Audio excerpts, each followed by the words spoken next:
আসসালামু আলাইকুম। সবাইকে স্বাগত জানাচ্ছি। আমি নাসরুল হাসান তন্ময়। শুরুতে বিআরবি কেবল সংবাদ শিরোনাম জানিয়ে দেব এই মুহূর্তে হাতে পাওয়া সর্বশেষ বাংলা আপডেট সংবাদ। শুরুতেই থাকছে, ভারতকে সব উজাড় করে দেওয়ার পরিণতি হবে খুবই ভয়াবহ, বললেন রুহুল কবির রিজভী।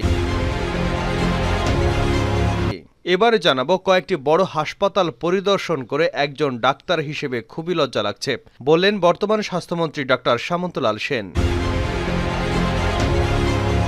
জানাবো, বিদেশে পালিয়ে যাওয়া নিয়ে যা বললেন আসাদুজ্জামান মিয়া। অবৈধ সম্পদ অর্জনের অভিযোগ ওঠার মধ্যেই ঢাকা মহানগর পুলিশের সাবেক কমিশনার আসাদুজ্জামান মিয়ার বিদেশ যাওয়ার খবর সামনে আসে। কয়েকটি সংবাদ মাধ্যমে প্রকাশিত হয় সস্ত্রীক সিঙ্গাপুরে চলে গেছেন তিনি। আরও প্রকাশিত হয় তার বিপুল পরিমাণ অবৈধ সম্পদের। এবার তিনি তার বিদেশ যাওয়া নিয়ে মুখ খুলেছেন। এ বিষয়ে থাকছে বিস্তারিত, সঙ্গে থাকুন। এদিকে মিয়ানমার থেকে গুলিবর্ষণের ঘটনা জাতিসংঘে তুলল বাংলাদেশ। কক্সবাজার সীমান্ত এবং দেশের জনগণ স্থাপনা লক্ষ্য করে মিয়ানমার থেকে গুলি ছোড়ার ঘটনা জাতিসংঘে তুলে ধরল বাংলাদেশ।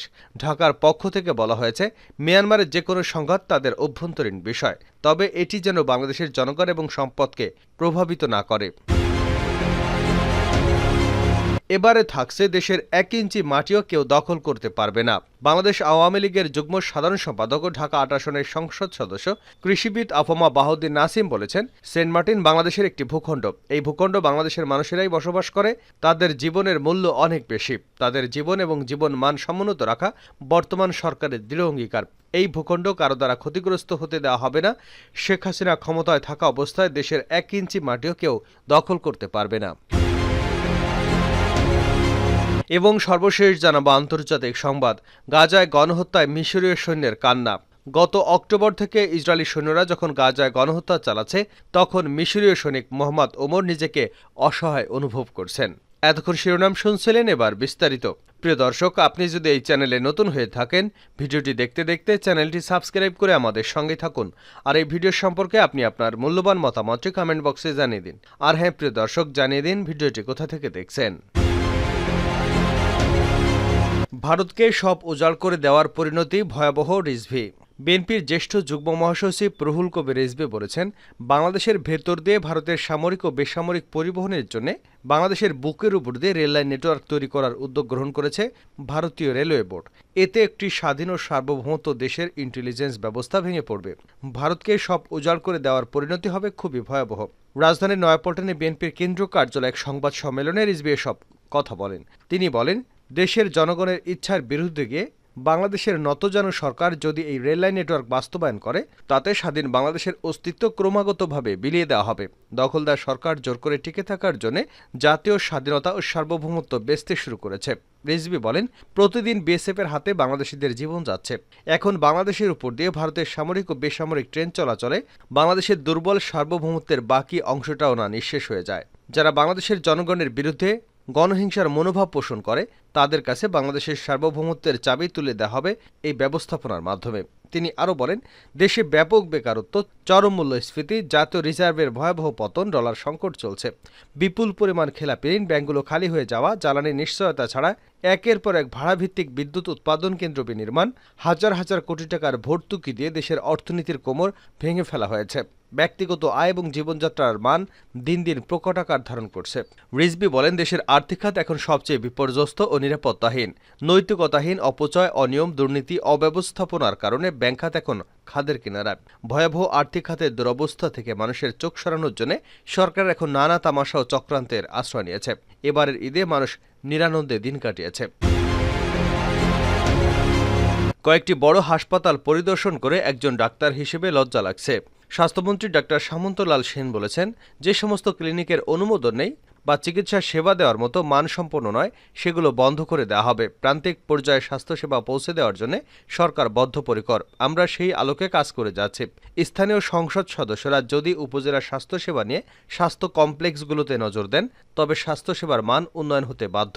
দুপুরে উপজেলা স্বাস্থ্য কমপ্লেক্সে ডাক্তার ও স্থানীয় গণ্যমান্য ব্যক্তিবর্গদের নিয়ে অনুষ্ঠিত এক মত বিনিময় সভায় এসব কথা বলেন তিনি। সাংবাদিকদের এক প্রশ্নের জবাবে স্বাস্থ্যমন্ত্রী ডাক্তার সামন্তলাল সেন বলেন, সম্প্রতি অ্যানেস্থেশিয়া প্রয়োগের কারণে অনেক রোগী মারা গেছেন। বিষয়টি আমরা আমলে নিয়ে কাজ করে যাচ্ছি। অ্যানেস্থেশিয়া ড্রাগ হ্যালোজিন, এটার ব্যবহার নিষিদ্ধ করা হয়েছে। এটা যে হাসপাতাল বা ক্লিনিকে ব্যবহার করা হবে বা যে ফার্মেসি বা দোকানে বেচাকেনা করা হবে তাকেও শাস্তির আওতায় নিয়ে আসতে হবে। এরই মধ্যে বিষয়টি কঠোরভাবে গ্রহণ করা হয়েছে। দুজনকে গ্রেপ্তারও করা হয়েছে। স্বাস্থ্যমন্ত্রী আরও বলেন, ঈদের ছুটিতে রাজধানী ঢাকার কয়েকটি বড় হাসপাতাল ভিজিট করে একজন ডাক্তার হিসেবে লজ্জা লাগছে। একটি হাসপাতালের ইমার্জেন্সিতে গিয়ে বোঝা যায় ওই হাসপাতালের ভেতরকার অবস্থা। একজন ডাক্তার হিসেবে খুবই লজ্জিত হই। আমাদের এই অবস্থা থেকে বেরিয়ে আসতে হবে। দেশের সাধারণ মানুষ খুব বেশি কিছু চায় না, তারা শুধু চিকিৎসা সেবা চান। বিশ্ব স্বাস্থ্যসেবা সেমিনারে যখনই যাই তখন আমরা শুধু একটা কথাই শুনতে পাই, প্রান্তিক পর্যায়ে বাংলাদেশের চিকিৎসা সেবা উন্নীত করেছে, সেজন্য সবাই প্রথমেই প্রধানমন্ত্রী শেখ হাসিনার নাম নিয়ে বক্তব্য শুরু করেন। বিদেশে পালিয়ে যাওয়া নিয়ে যা বলেন আসাদুজ্জামান মিয়া। অবৈধ সম্পদ অর্জনের অভিযোগ ওঠার মধ্যেই ঢাকার মহানগর পুলিশের সাবেক কমিশনার আসাদুজ্জামান মিয়ার বিদেশে যাওয়ার খবর সামনে আসে। কয়েকটি সংবাদ মাধ্যমে প্রকাশিত হয় সস্ত্রীক সিঙ্গাপুরে গেছেন তিনি। এবার বিদেশে যাওয়ার কারণ জানিয়ে ডিএমপির সাবেক এই কমিশনার জানালেন, আগামী 22 জুন দেশে ফিরছেন তিনি। বুধবার দেওয়া এক ভিডিও বার্তায় আসাদুজ্জামান মিয়া বলেন, আমি অত্যন্ত উদ্বেগের সঙ্গে লক্ষ্য করছি দু একটি মিডিয়া খবর প্রকাশ করেছে যে আমার বিরুদ্ধে অভিযোগ ওঠার পরে আমি সস্ত্রীক বিদেশে পালিয়ে এসেছি, যা মিথ্যা, বানোয়াট ও ভিত্তিহীন এবং উদ্দেশ্যপ্রণোদিত। মূলত হৃদরোগের চিকিৎসার জন্য ডাক্তার এবং পূর্ব নির্ধারিত সময় অনুযায়ী আমি চিকিৎসার জন্য দেশের বাইরে এসেছি। চিকিৎসা শেষে আমি 22 তারিখে দেশে ফিরব ইনশাল্লাহ। তিনি বলেন, আমার বিরুদ্ধে দু একটি মিডিয়ায় অবৈধ সম্পদ অর্জনের অভিযোগের যে খবর প্রকাশ হয়েছে সেটি অসত্য, বানোয়াট এবং অতিরঞ্জিত এবং উদ্দেশ্যপ্রণোদিত। জ্ঞাত আয়ের বাইরে আমার জ্ঞাত আয়ের সঙ্গে সামঞ্জস্যপূর্ণ নয় এমন কোনো সম্পদ আমার বা পরিবারে নেই। মূলত একটি চিহ্নিত মহল দেশের বাইরে থেকে এবং দেশের ভেতরে থেকে এ ধরনের অপপ্রচার করে আমাকে হেয় করার জন্য, সামাজিকভাবে আমার এবং আমার পরিবারের সদস্যদের সামাজিক মর্যাদা ক্ষুণ্ণ করবার জন্য, তাদের হীন স্বার্থ চরিতার্থ করার জন্য আক্রোশমূলক এবং এ ধরনের হীন অপপ্রচার চালিয়ে যাচ্ছে। অবশেষে ডিএমপির সাবেক এই কমিশনার বলেন, আমি সম্মানিত মিডিয়া কর্মী ভাইদের কাছে অনুরোধ করব, আমার এবং আমার পরিবারের সম্মান ক্ষুণ্ণ হয় এ ধরনের বানোয়াট, মিথ্যা, ভিত্তিহীন অপপ্রচার থেকে সবাই বিরত থাকবেন। সম্প্রতি আসাদুজ্জামান এবং তার পরিবারের বিপুল পরিমাণ সম্পদের খবর প্রকাশ পায়। এরপরই দেশজুড়ে শুরু হয় নানা আলোচনা সমালোচনা। দুর্নীতি দমন কমিশন ঈদুল আজহার ছুটি শেষে তার সম্পদের বিষয়ে অনুসন্ধান কার্যক্রম শুরু করতে পারে। আসাদুজ্জামান মিয়া 2015 থেকে 2019 সাল পর্যন্ত ডিএমপির কমিশনার হিসেবে দায়িত্ব পালন করেন। পরে তাকে জাতীয় নিরাপত্তা সংক্রান্ত সেলের প্রধান নির্বাহী কর্মকর্তা পদে নিয়োগ দেওয়া হয়। 2022 সালের সেপ্টেম্বরে তার চুক্তির মেয়াদ শেষ হয়। মিয়ানমার থেকে গুলিবর্ষণের ঘটনা জাতিসংঘে তুলল বাংলাদেশ। কক্সবাজারের সীমান্তে দেশের জনগণ এবং স্থাপনা লক্ষ্য করে মিয়ানমার থেকে গুলি ছোড়ার ঘটনা জাতিসংঘে তুলে ধরল বাংলাদেশ। ঢাকার পক্ষ থেকে বলা হয়েছে, মিয়ানমারের যে কোনো সংঘাত তাদের অভ্যন্তরীণ বিষয়, তবে এটি যেন বাংলাদেশের জনগণ এবং সম্পদকে প্রভাবিত না করে। জাতিসংঘ মানবাধিকার কাউন্সিলের 56তম অধিবেশনে রোহিঙ্গাদের মানবাধিকার পরিস্থিতির উপর অনুষ্ঠিত সংলাপে বিষয়টি অবহিত করা হয়। জেনেভায় জাতিসংঘের বাংলাদেশের স্থায়ী মিশনের সংবাদ বিজ্ঞপ্তিতে এ তথ্য জানানো হয়।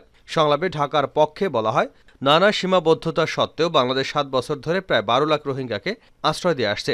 মিয়ানমারের রোহিঙ্গাদের প্রত্যাবাসন এই সংকটের একমাত্র সমাধান।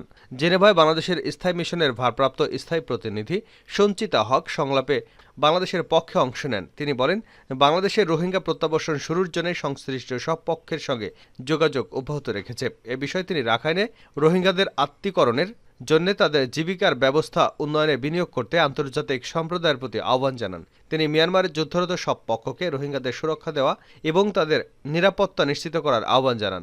তিনি বাংলাদেশে আশ্রয় নেওয়া রোহিঙ্গাদের জন্য পর্যাপ্ত মানবিক সহায়তারও আহ্বান জানান। সংলাপের শুরুতে মানবাধিকার কমিশনার ভলকার তুর্ক কাউন্সিলে মিয়ানমারের রোহিঙ্গা মুসলিমদের মানবাধিকার পরিস্থিতির উপর একটি প্রতিবেদন পেশ করেন। তিনি সাম্প্রতিক সহিংসতা বৃদ্ধি, রোহিঙ্গাদের জোরপূর্বক সশস্ত্র বাহিনীতে নিয়োগ এবং রাখাইনে ঘৃণ্য যুদ্ধ কৌশল নিয়ে গভীর উদ্বেগ প্রকাশ করেন। জাতিসংঘের মানবাধিকার কাউন্সিলের অধিবেশন 18 জুন থেকে শুরু হয়েছে এবং আগামী 12 জুন পর্যন্ত চলবে।